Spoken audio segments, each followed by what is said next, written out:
খুব খুব মানে কারেক্ট মানে প্রশ্ন। তার কারণ হচ্ছে যে বাচ্চাদের যে নিউমোনিয়া ভ্যাকসিনটা দেয়া হয়েছে, দিয়ে যখন অনেক পৃথিবীতে অনেক জায়গায় দেখা গেছে যখন মোর দ্যান 80% নিউমোনিয়া ভ্যাকসিনের কভারেজ হয়ে যায়, তখন কিন্তু ইন জেনারেল নিউমোনিয়া কমে যায়, ইভেন বড়দেরও নিউমোনিয়া কমে যায়।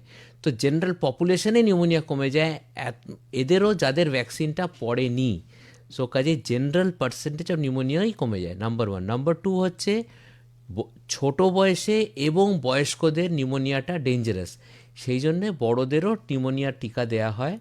এখন যে ভ্যাকসিনটা এসেছে সেটাকে 20 ভ্যালেন্ট নিউমোনিয়ার ভ্যাকসিন এসেছে, যেটা বড়দের জন্যে অ্যাপ্রুভড, এবং সেইটার একটা ডোজ দিলেই নিউমোনিয়ার কভারেজ হয়ে যায়।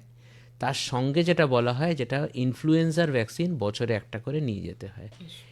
সরকারি এতে পাওয়া যায় কি না আমি জানি না, তবে কিছু কিছু জায়গায় এরা কিন্তু ক্লাব থেকে বা অন্যান্য জায়গা থেকে এগুলো কিন্তু করা হয়।